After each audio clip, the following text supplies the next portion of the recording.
जिस व्यक्ति से आपका स्नेह होता है, आप उसके खिलाफ कुछ भी सुन नहीं सकते। आप उसके खिलाफ कुछ नहीं सुन सकते, क्योंकन आपका प्रेम उसके प्रति हो गया, आपका स्नेह उसके प्रति हो गया। आप कैसे सुन? जितनी मेरी जीजियां बैठी हैं, जितने मेरे जीजा बैठे हैं, जितनी मेरी माताएं बैठी हैं, जितने मेरे भाई बैठे हैं, जितने मेरे जीजा बैठे हैं, जितने मेरे बुजुर्ग माता पिता बैठे हैं, आप सब जरा विचार कर कर बताना, एक बेटा कोई गलती करता है और लोग आकर बता देते हैं। एक बेटा गलती करता है और किसी ने आकर बताया कि तुम्हारे बेटे ने ये गलती करी है, तुम्हारे बेटे ने ऐसा कर दिया, तुम्हारे बेटे ने वैसा कर दिया, तुम्हारा बेटा ऐसा गलत कर रहा है। ईमानदारी से बोलना, माँ मानने को तैयार हो जाती है क्या कि मेरा बेटा ऐसा कर सकता? माँ मानती ही नहीं, माँ मानने को तैयार ही नहीं होती है, माँ मान ही नहीं पाती। क्यों? क्योंकि एक माँ अपनी बेटी से इतना प्रेम करती है, एक माँ अपने बेटे से इतना स्नेह करती है, इतना प्रेम करती है, इतना स्नेह करती है कि वो कुछ मानने को तैयार ही नहीं होती।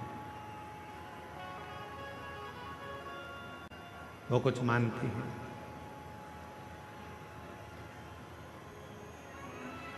प्रेम जब बहुत ज्यादा मात्रा में बढ़ जाता है, स्नेह बढ़ जाता है, तो हमें अवगुण नजर नहीं आते, हम उसमें केवल गुण ही देखते हैं।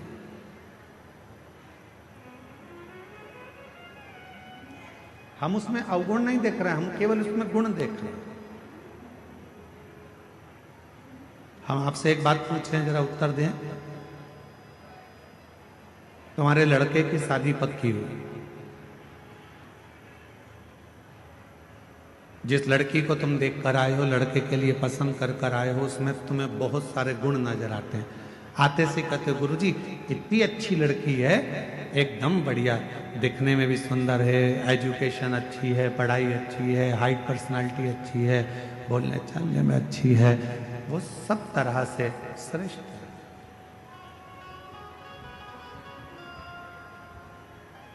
क्यों?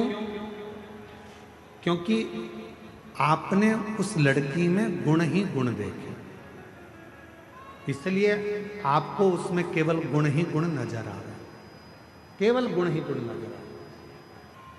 और कुछ समय के बाद जब लड़की शादी कर कर आपके घर में आ जाती है, विवाह कर कर आ गई, 2-4 साल निकल गए, फिर उसके सारे गुण कहाँ चले जाते हैं? अब आप उसमें गुण नहीं देख रहे, आप उसमें अब दिन भर सुबह से शाम तक अवगुण ढूंढने का प्रयास कर। दिन भर हम उसमें अवगुण ढूंढ रहे हैं, दिन भर हम उसमें अवगुण देख रहे हैं, हम उसमें गुण नहीं ढूंढ पा रहे, हम उसमें अवगुण ढूंढ रहे। पहले वही बहू 7 बजे उठकर आती थी तो तुम कुछ नहीं कहते थे, अब वही बहू 7 बजे उठती है तो तुम्हें लगता है कि बहुत देर से उठ रही। लड़की वही है,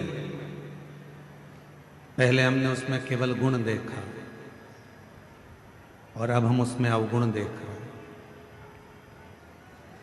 अब हम उसमें गुण नहीं देख पा रहे, अब हम उसमें अवगुण देख रहे हैं।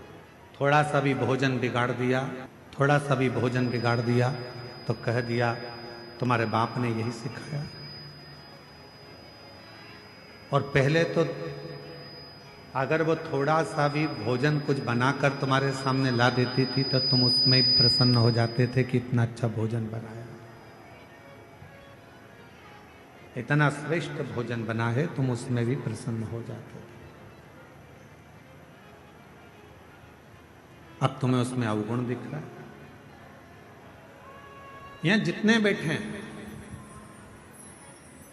यहां मेरी जितनी भी माताएं बैठी हैं, जितने भी पिता बैठे हैं, मैं आप सबसे एक निवेदन करूं, उत्तर दीजिएगा जरा से।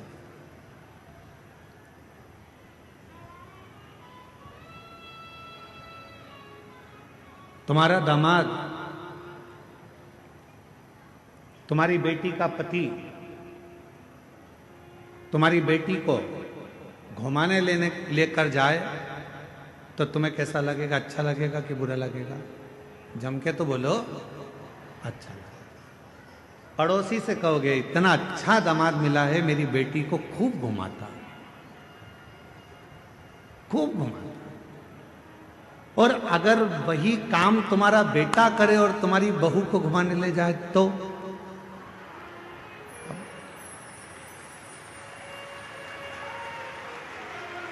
विचार करो। दामाद बेटी को अगर सोने की, तुम्हारी बेटी को सोने की रकम दामाद दिलाए तो मेरा दामाद हीरा है।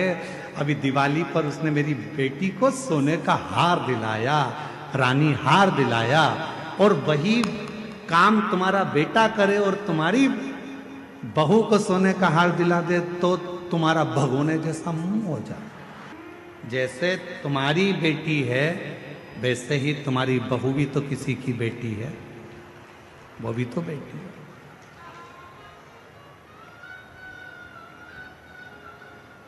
फिर दो मुख क्यों? फिर दो विचार क्यों? फिर दो दृष्टि क्यों?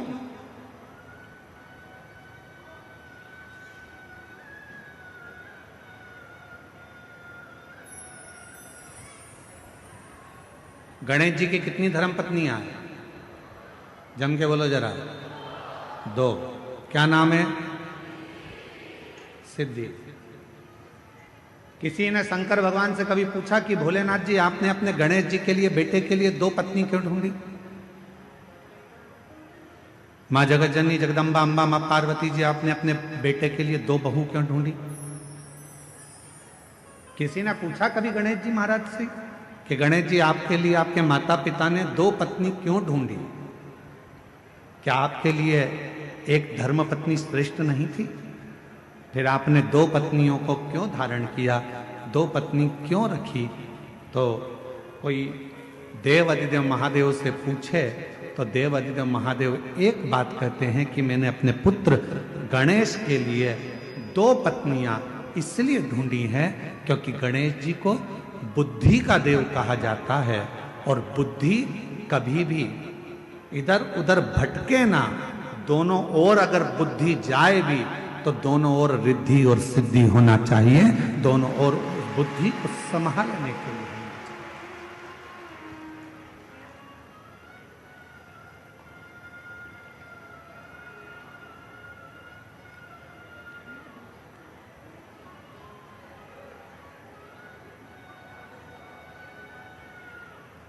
दो दृष्टि नहीं रखना।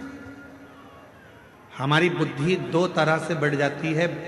बेटी और दामाद के लिए हमारी बुद्धि कुछ और कहती है, और बेटा और बहू के लिए हमारी बुद्धि कुछ और कहती है।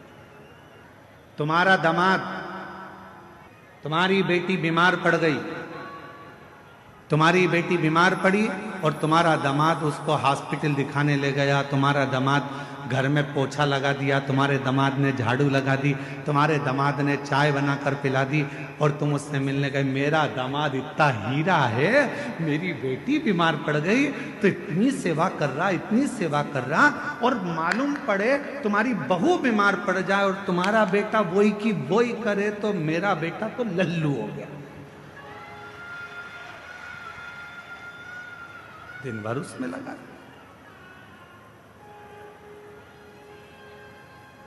दिन भर। दो बुद्धि नहीं चाहिए।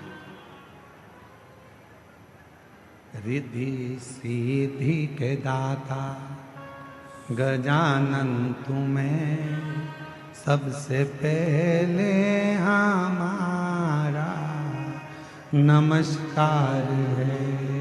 रिद्धि सीधी के दाता गजानन तुम्हें सबसे पहले हमारा नमस्कार है। रिद्धि सिद्धि के दाता गजानन तुम्हें सबसे पहले हमारा नमस्कार है। एक बुद्धि रखिए, समदृष्टि रखिए, समदृष्टि। बेटी बीमार पड़ गई, चिंता लग गई, मेरी बेटी 3 दिन से बीमार है, मेरी बेटी ने कुछ नहीं खाया। बहू बीमार पड़ गई, ढोंग कर रही है।